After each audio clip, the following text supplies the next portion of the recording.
Hello, नमस्ते सर्वांना. श्री स्वामी समर्थ. मी रुपाली नाथच्या ब्लॉगमध्ये सर्वांचं स्वागत करते.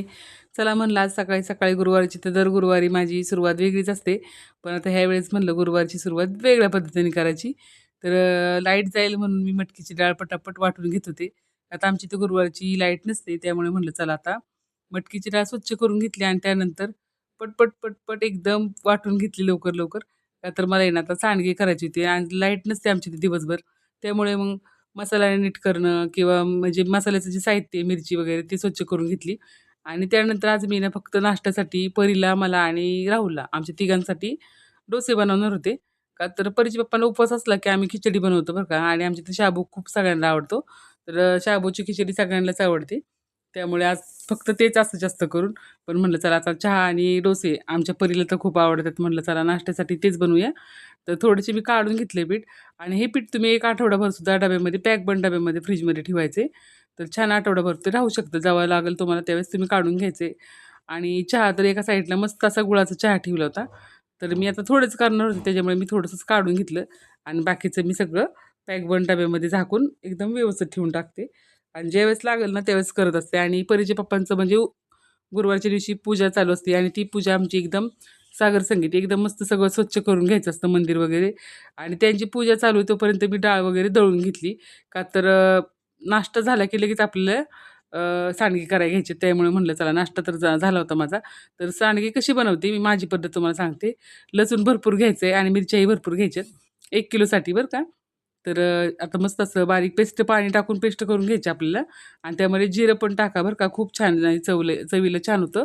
तर चव एकदम सुंदर लागते सांडग्यांची ह्या. आणि ही सांडग्याची भाजी आहे ना एकदम सुकी करायची असते आपल्याला. त्यामुळे मी ना ह्याच्यामध्ये दुसरं काहीच घालणार नाही, म्हणजे मसाला वगैरे काही घालायचं नाही. ही हिरवी छान दिसायला दिसतात आणि हळद वगैरे मी काही घालणार नव्हते. तर पेस्ट करून घेतली आणि जे आता वाटण करून घेतो आपण जे डाळीचं भरडं-भरडं वाटून घ्यायचे आणि त्यानंतर कोथिंबीर पण बारीक करून घ्यायची आणि मीठ घ्यायचं आपल्याला चवीनुसार. ह्यामध्ये मी हळद वगैरे काहीच घालणार नाही. दिसायला एकदम तुम्हाला असे पांढरे आणि पिवळे असे दिसणार आहे आणि छान दिसतं. नंतर ते पूर्ण वाळून झाल्यानंतर पांढरेसर तुम्हाला ते पण मी दाखवणार आहे कसे झाले वाळून झाल्यानंतर. आणि बारीक कापलेली कोथिंबीर घालायची आणि तुम्हाला जर आवडत असेल तर तुम्ही मेथीसुद्धा घालू शकताय बरं का बारीक कट करून. म्हणजे मेथीचा पण फ्लेवर राहतो.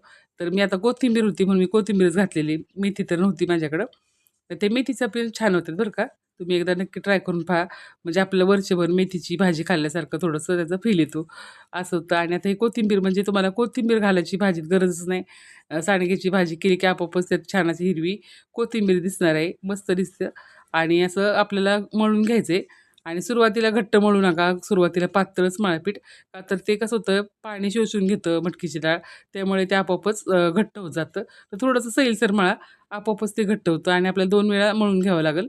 का तर कसं होतं जितकं आपण पाणी घालू ना तितकं ते पाणी शोषून घेतं आणि आपल्याला मस्त असं अ, आपल्या हाताला सांडगे पडतील असं पीठ मळायचे. जास्त घट्टही नाही आणि जास्त पातळही नाही.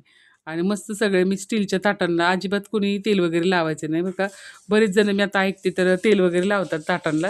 ताटांना जर तुम्ही तेल लावून जर सांडगे पाडले तर तुमचे सांडगे खवट होण्याची शक्यता असते. म्हणजे लवकर तेलाचा वास येतो आणि सांडगे वर्षाच्या आत तुमचा वास यायला लागतो सांडग्यांना खवट-खवट. तर आता मस्त असं मी पेढ्यासारखं काढून घेतलेलं तुम्हाला दाखवते. आणि असं मस्त एका पातेल्यात पीठ काढून घेतलं आणि असे छोटे-छोटे पाडायचे, जास्तही छोटे पाडायचे नाही. वाळून झाल्यानंतर त्याचा आकार कमी होतो. थोडेसे पाडताना थोडेसे मोठे पाडा, म्हणजे जरा बेतानी होतात. जास्त बारीकही होत नाही आणि जास्त मोठेही पण होत नाही. तर असे तुम्हाला थोडे, थोडे, थोडे करत असे सांडगे करून घ्यायचेत. तर मी सगळं असं पाडून घेतलेलं एक-एक ताट करायचे. थोडेसे घरामध्ये सुकून द्यायचे आणि मग उन्हामध्ये नेऊन ठेवायचे. तर जसं ताट होईल, दुसरं ताट तयार झालं की पहिलं ताट नेऊन ठेवायचं असं करायचं. तर बिना हळद टाकता असे दिसत आहेत बरं का.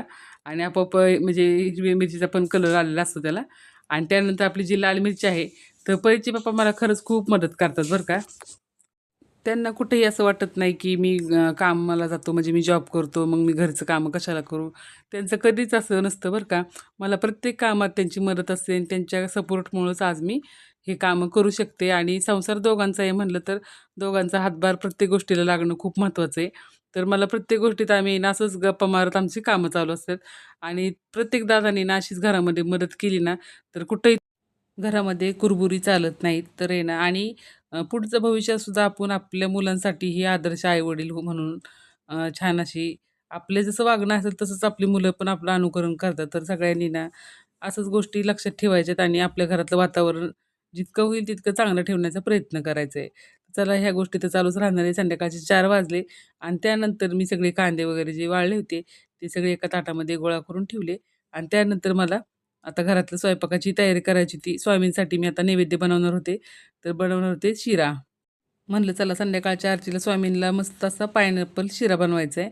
आणि तुम्हाला आजची सांडग्याची रेसिपी आणि आजचा ब्लॉग पाहायला कसा वाटला कमेंट करून नक्की सांगा. चला भेटूया अशा छानशा ब्लॉगमध्ये. सर्वांना श्री स्वामी समर्थ. जय जय स्वामी समर्थ.